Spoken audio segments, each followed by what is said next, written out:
Green manures in Mediterranean viticulture. To begin this video dedicated to green manures in Mediterranean viticulture, let's first look at the issues that link soil and viticulture in general.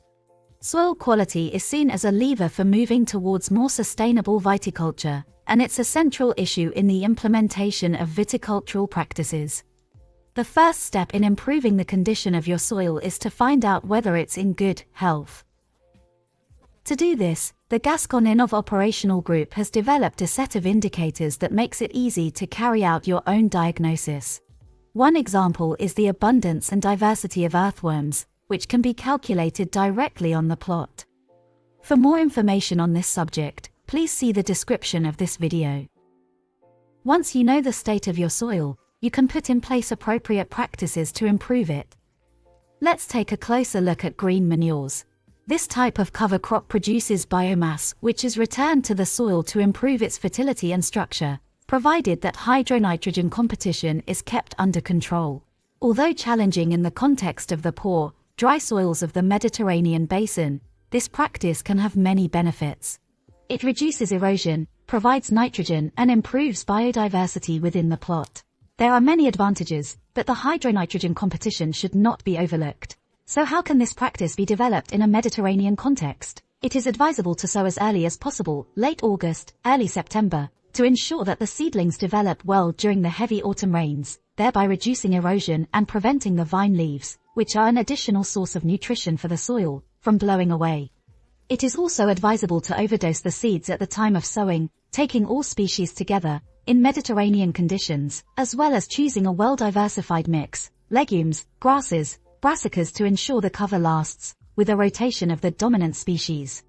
The green manure can be crushed or rolled into a mulch. Mulch can have a positive impact on soil moisture. It is therefore useful in conditions of low rainfall. In hot, dry climates, it is advisable to destroy the green manure in early spring to avoid too much water competition, which would also have an impact on mineralization once the green manure has been destroyed.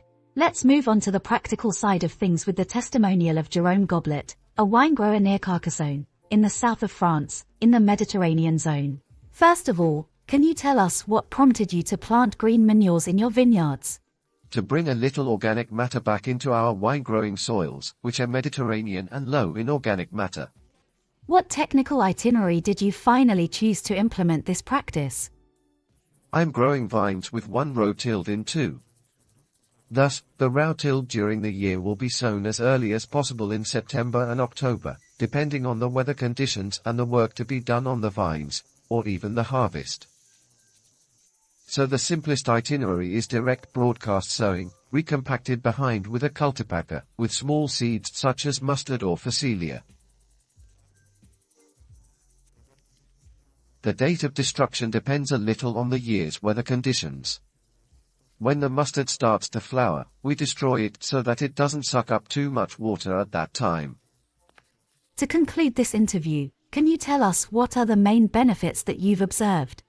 Tillage of the soil is improved. In terms of soil decompaction, it's much easier.